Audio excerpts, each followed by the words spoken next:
What happens when you mix Suminagashi, Japanese marbling, with air-dry clay? Well, I had some old clay projects laying around with no life in them. I had Suminagashi ink and zero expectations. Let's see if this is a genius idea or a total fail.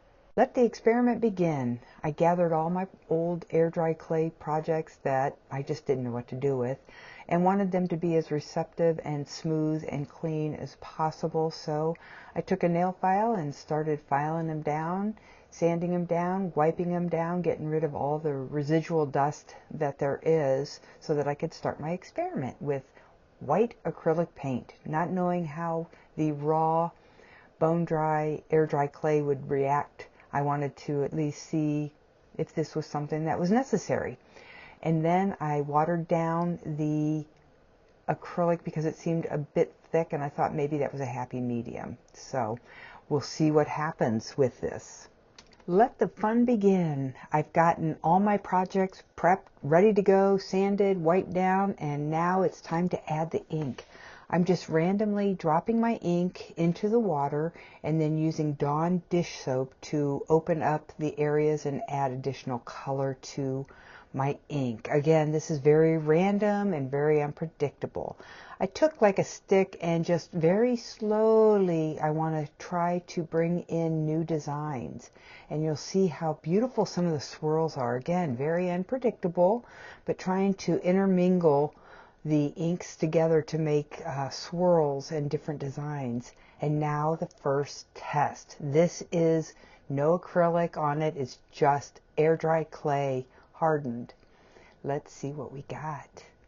Ooh, very pretty, very pretty. After I finished dipping the flower frog, I started pulling up some of the other components that I had. They're kind of like jewelry pieces possibly, but I just randomly found areas of interest where some of the swirls were in the ink and just started dropping them in. All of these components do not have any acrylic paint on them. They're just plain air dry clay. Unfortunately, I was not able to capture my attempts with the acrylic ink. You'll see the aftermath. And here it is. It's not good. It definitely is not what I was expecting. The comparison here is showing how beautiful the actual swirls were picked up by the flower frog, but on this tray type thing just did not work. It just did not absorb. And you can see on the acrylic painted components, nothing really stuck to it. Nothing was really absorbed into the actual clay. So I would say this is a fail. No acrylic ink, because here are the components I showed you that were just air dry clay. They were dried, just air dry clay, and they came out beautifully. I think had I really been experienced in doing this, I could get some really pretty stuff out of it. This is the flower frog. It is actually really pretty, and I really kind of liked how that turned out a lot.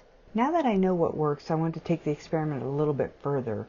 Once everything's dried, I could add acrylic paint, and here I am adding the triple thick varnish. I added that, and it really started to enhance the colors. It actually made them brighter and then protected the clay. So I proceeded to work through all of the components that I had dipped without acrylic paint. I won't probably use these for anything, but I wanted to see, you know, where it would take me by protecting them and looking at the overall aesthetic of them. I took the other container and I did a half and half. I did half varnish and half plain. And here you can see where the color is actually much brighter. It's really pretty. It just really brings everything out and then protects it. I added 2 coats of metallic gold paint to the back side of the flower frog. And again, on all of the components, just to kind of get a feel for, you know, what would happen and how I could use this in the future. Gave everything another coat of the triple thick varnish. On the back I painted everything, tried to get in all the holes, went to the front, and there we have it. It looks beautiful. Here is another sample, and all my future projects of experimentation.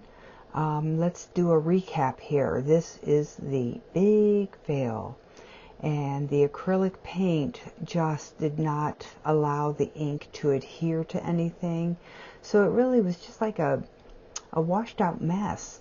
And you can tell that the half and half, when I diluted the acrylic paint, it helped a little bit, not much. Again, no acrylic paint is needed, and the air dry clay on its own seems to be the best. So now that I've confirmed that it's the air dry clay only needed to do Suminagashi on your projects, let's take a recap and look at what we've got. Here, the flower frog. Oh, I love it. I think it's really pretty. And this was just an experiment. Here is that tray that I did, and you can see the varnish just really brings out the colors.